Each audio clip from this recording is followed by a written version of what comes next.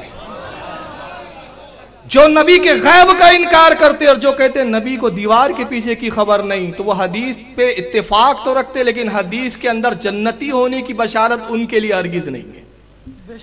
اور اس میں بتاؤں پھر نبی نے کیا کہا. صحابہ نے پوچھا قالوا من ہی یا رسول اللہ, جنتی جماعت کون سی ہے؟ صحابہ خاموش ہے اور صحابہ رسول کی اس بات کی تصدیق کر رہے ہیں. گویا صحابہ کا عقیدہ یہاں معلوم ہوا کہ صحابہ کا عقیدہ یہ تھا کہ نبی غیب داں ہوتا ہے جو ماضی کی بھی خبر دیتا ہے, مستقبل کی بھی خبر دیتا ہے.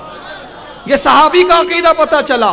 اور اس کے بعد دیکھے اللہ کے نبی نے فرمایا کلہم فی النار, کلہم فی النار, سب کے سب جہنم میں, سب کے سب جہنم میں. جہنم میں جانے کا سبب کفر, جہنم میں جانے کا سبب گمراہیت, جہنم میں جانے کا سبب سنت سے ہٹنا, جہنم میں جانے کا سبب دین کو چھوڑنا, جہنم میں جانے کا سبب دین سے مرتد ہو جانا, دین کو پشے پشت ڈال دینا, اللہ رسول کی توہین کرنا, اللہ رسول کی گستاخی کرنا. یہ قرآن کی آیت نے متعین کر دیا. تو نبی نے کہا سب کے سب جہنمی, 72 جہنمی, ایک جماعت جنت میں. تو اب جو کہتے ہیں کہ کسی کو کافر نہ کہو, کسی کو جہنمی نہ کہو, معلوم ہو گیا رسول کی سنت پر عمل نہیں کر رہے. میرے نبی نے 72 کو جہنمی کہنے میں ہچکچایا نہیں. آج پوری دنیا میں سوائے بریلی مکتبہ فکر ہے جو ڈنکے کی چوٹ پر کہتا ہے سب جہنمی ہم جنتی.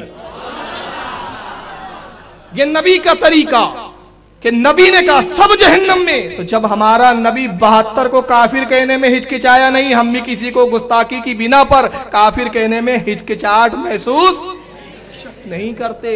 اسی حدیث میں پوشیدہ ہے. اور پھر آئیے آگے.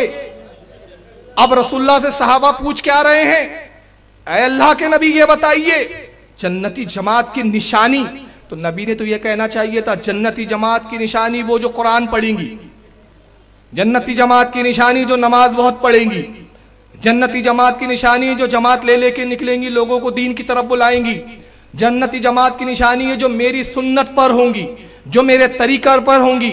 صرف یہ نہیں فرمایا اللہ کے رسول نے, بلکہ نبی نے کیا فرمایا, جو میرے اور میرے صحابہ کے طریقے پر ہوں گا. یعنی بشارت دے رہے ہیں کہ صرف میرا طریقہ لے لیں گے تو بھی جنتی نہیں ہو سکتے. دین ادھورا لیا, دین اس وقت تک مکمل نہ ہوگا جب تک صحابہ سے بھی پورا دین نہ لے لو. تو صحابہ سے کیا لینا ہے, صحابہ کیا دیں گے, سنت تو بتانے والے نبی, قرآن تو لانے والے نبی, قرآن کی آیتیں پڑھ کر سنانے والے نبی, نماز نبی نے دی, حج نبی نے دیا, زکات نبی نے دی. تو صحابہ سے جو سب صحابہ نے لیا ہے, تو صحابہ سے اہل سنت کو لینا کیا ہے, جنتی فرقے کو لینا کیا ہے. صحابہ اس میں شامل کیوں ہے, اس لیے کہ نبی جانتے ہیں تعظیم رسول سب سے اہم عبادت, تعظیم رسول ایمان کی جان, اور تعظیم کیسے کی جاتی ہے میرے صحابہ سے سیکھو. جب تک صحابہ کو نہ دیکھو گے, تعظیم نہ کرو گے اور تعظیم نہ سیکھو گے تو زکات تو لے لو گے لیکن جنتی نہیں بن سکو گے, نماز تو لے لو گے لیکن جنتی نہیں بن سکو گے, حج تو لے لو گے